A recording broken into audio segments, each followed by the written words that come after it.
Une matinée comme toutes les autres au marché de Bégamin. C'est un jour de ravitaillement pour Sandra qui est agréablement surprise par la baisse des prix de certains produits vivriers. Avant, on payait le maïs par exemple à 300, 350.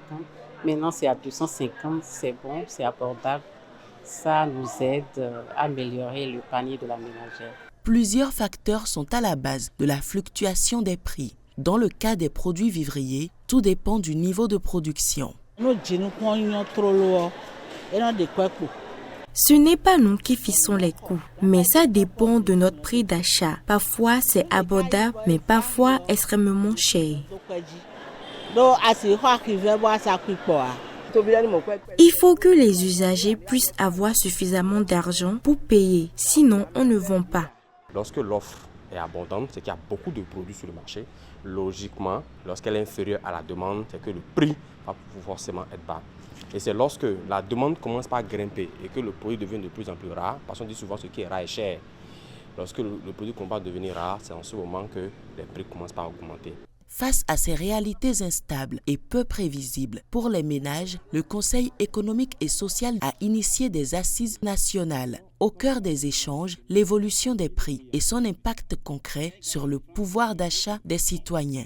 Le CS veut structurer les habitudes, les engagements et la responsabilité de chacun devant la gestion de ses besoins en fonction des ressources qui sont disponibles. Et forcément, on va finalement arriver vers des choix. C'est un concept politique, un concept citoyen, mais un concept de résilience.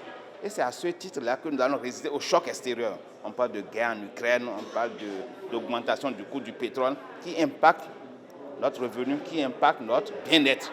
Donc le CES s'engage à ce que tous les acteurs politiques, les syndicalistes, on puisse se sensibiliser, on puisse éduquer la population vraiment à faire ces trois éléments fondamentaux. Le choix responsable, la production locale et la consommation locale. À travers l'initiative Panier citoyen, le Conseil économique et social entend rapprocher les politiques économiques et sociales du vécu quotidien des populations. L'objectif est de transformer les données macroéconomiques en actions concrètes de progrès social.